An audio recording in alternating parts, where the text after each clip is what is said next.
Hi, Kevin. Hello. Welcome to Czech Republic. Yes, thank you very much for inviting me, Petra. Thank you that you came.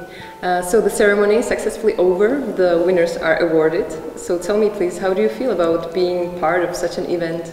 Well, it's been wonderful. I understood it's an event that's happened now for over 7 years. Yes, it's true. So still quite young, but the feeling of enjoyment was very great. People really enjoyed being recognized, and some of the designs were very innovative, which was enjoyable as well.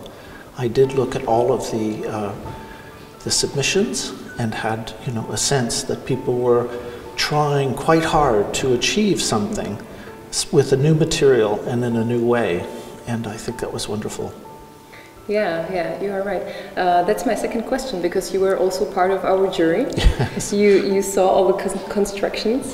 So can you tell me what surprised you, or maybe what was the biggest thing you saw in, What was most characteristics, I thought, which I found again as I looked at the work again in the display that you had, the exhibition, was that the buildings look at nature and the surroundings in a very particular way. And I do think, as I look around here, of course, the buildings in response to nature, to the landscape, is a very powerful thing that's recognized. In other countries, in their architecture, it's something that actually is missing. But here there's a very powerful sense of nature, the surroundings, and having the buildings respond to the surroundings. And when they're, of course, in timber, then that sense is even more profound. So I really enjoyed looking at them. I got a sense of the characteristic of art, and also the fact that the work was different one from another. There was a bouquet or a variety of different ideas. And that's something that you really only get in societies that have a sense of freedom about them and have an art sensibility that values the expression of the individual. And so I really did enjoy some of the projects. Yeah. Wow, that was a really great answer. Thank you. You can edit later. It's very nice to see a point of view from a person from abroad. Yeah. That's very interesting for us. So thank you being part of our jury. Yes, thank you for inviting me. As we all know, you are the designer of the famous Oakwood Timber Tower in London. That's right, yeah. So can you tell me what is so special about it? Why is it so revolutionary? Well, one of the things that needs to be understood is that architects, particularly on a project like that, work in unison with other people. We, of course, had a Michael Ramage and a Rob Foster at Cambridge University, Simon from Simon Woolwork, and Ron Backer, who is a partner, a colleague. We all worked together on this, trying to develop a language of building that people would respond to very positively. And I think what's happened is that we solved the structural problems and those issues to a certain degree. But I think what's wonderful about the project is that we have something that people respond to in their hearts. They look at it, they see it as an image, they see it in relation to St. Paul's in some cases, and they understand what we're trying to do, which is to create a new language of architecture from an understanding of the new materials. And the fact that so much engineering went into the project also gives it that sense of being studied and real.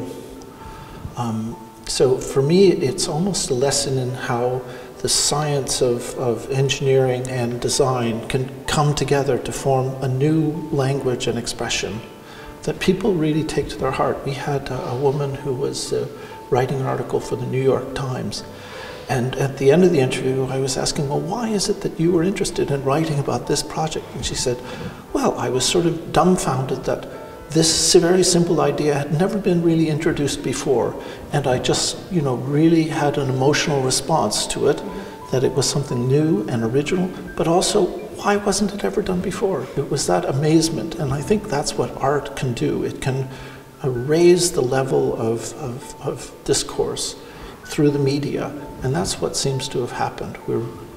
The projects now are, I know people in New Zealand who call me up and say, I've just seen that interview, or people in Japan, we're going to go to Japan and have interviews, so it's really come back. Yeah, all over the world, so it's great. For me, it's an honor at the later stages of my career to have the opportunity to work on something that has that kind of media response. because it could have easily been that no one liked it, you know, and then we would have not been discussing it now. For us, it's an honor. Great. And from the things you said, it is really amazing. Okay. Yeah. The final question concerns the public opinion on wood, maybe. So in Wood for Life Foundation, we face usually the fact that people think that when we are using wood, we are cutting down trees and we are destroying the nature. So what would you tell to these people? How would you react to this?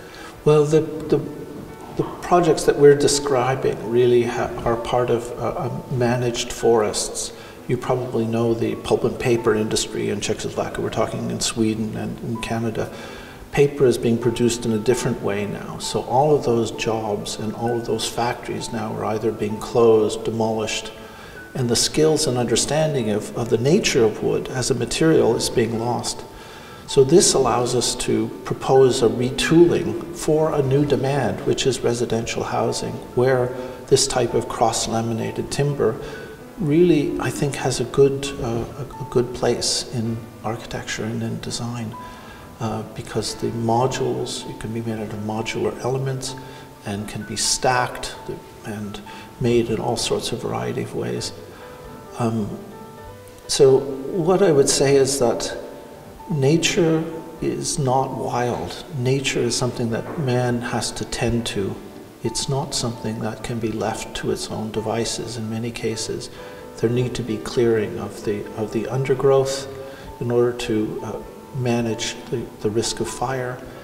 And that is the human condition on Earth. When we look at North America, the very early forests, the primeval forests there, they were not wild. People really tended to them, apparently, from recent archaeology. So I think it's man's husbandry, women's husbandry of nature. That's important. That issue is important. And we shouldn't lose track of the notion, though these are sustainable forests, that we have a great responsibility to make sure that there's biodiversity, that animals can thrive in these forests. So the way that we're clear-cutting now probably is not the right fashion. But I think over time man learns, people learn that if this is a desirable outcome using this timber, then they'll focus on how to make sure that that is a material that's available for generations to come.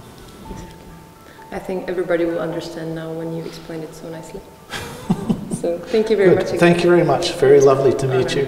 Thank you very much for all your team as well. It's been wonderful. Very joyous moment for a lot of the winners. You could really see that they enjoy what they're doing, and they're going to continue to do it into the future. I hope so. And that's a good thing. Thank you very much.